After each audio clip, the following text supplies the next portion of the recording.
Joining me now is commentator Samara Gill and News Corp columnist Angela Mollard. Angela, this interview Harry has done with the BBC, I feel like it raises more questions than provides answers. Which were the comments which really stood out to you?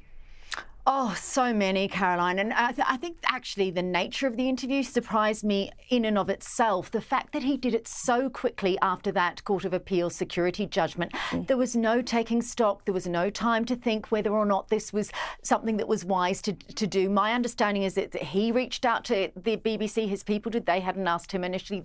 He reached out. He wanted to do this interview and he had messages he wanted to say.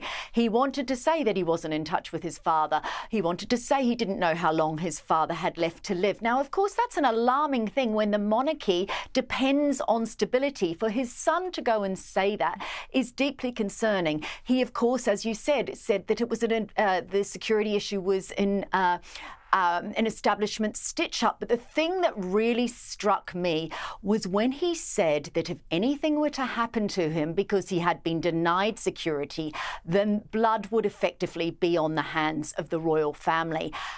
How do you then, in the next sentence, say, I want reconciliation with my family? I just found this interview deeply alarming. I found it affecting in parts. You know, Harry is still a little boy who has tremendous trauma at the heart of who he is, but it's delusional in so many ways as well. I thought that I'd seen everything with the royal family. You know, I lived in London in the 90s. So Diana's interview, Charles in the Dimbleby interview, Prince Andrew, but this one had so many layers to it that were really concerning.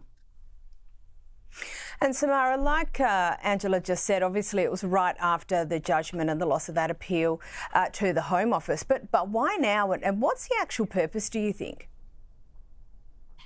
I mean, that man does not have a good direction when it really comes to anything. I mean, even just giving the interview to the BBC was a really weird choice, considering the part the BBC played in Diana's death, to be honest, because Martin Bashir, obviously we know there was a lot of cover-ups that happened around the time of the interview when she gave it to him. He made her very paranoid about her staff, which she then dismissed. And I'm not trying to put two and two together, but, you know, they don't have a great record in terms of his history. So it's weird that he chose them. And you're right. I mean, the timing of it was strange too. 3 hours after the appeal came back, he probably hopped into a car and went and did this interview to them. I mean, he's a husk of a man. What I can see about it is that Meghan is behind a lot of this. It doesn't even sound like him. There's a lot of woke allay language being flung around.